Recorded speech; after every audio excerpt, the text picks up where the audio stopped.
Hej, jeg hedder Jesper. Jeg er fra Københavnsområdet i Danmark.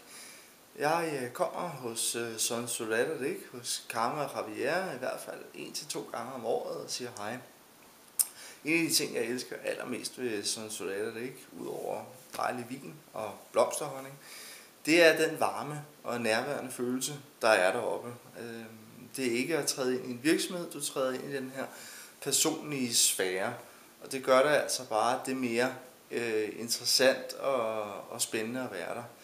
Karma Raviera har ejet vingården fra deres bedsteforældre og driver den nu videre i bedste stil.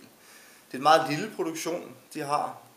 Jeg tror, det er omkring 1000 flasker om året, men det gør det bare lidt mere interessant i virkeligheden at være der og smage på deres vine, som typisk har den her lidt mere frugtige smag.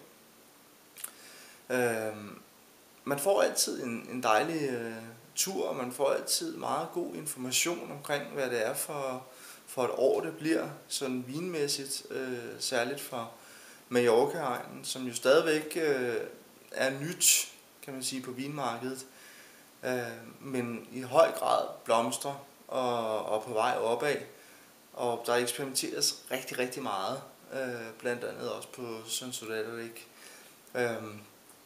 Der bliver holdt rigtig mange arrangementer på Son Soler, og jeg kan kun anbefale, at man tager med og lige holder øje med deres hjemmeside.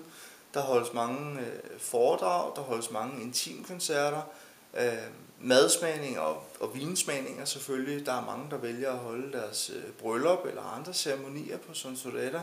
De har et lille kapel og har den her store, smukke terrasse, og omgivelserne er perfekte, fordi der er noget specielt, og der er noget charmerende ved de her mallorquinske finkaer.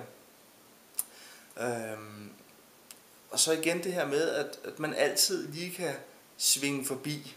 Det kan jeg godt lide. Det synes jeg er dejligt. Selvfølgelig med at ringe eller skrive først, men der kan altid lige sættes tid af. Om det så bare er en halv time, eller hvad det nu kan blive, jamen så er det hyggeligt at svinge forbi op i deres finca.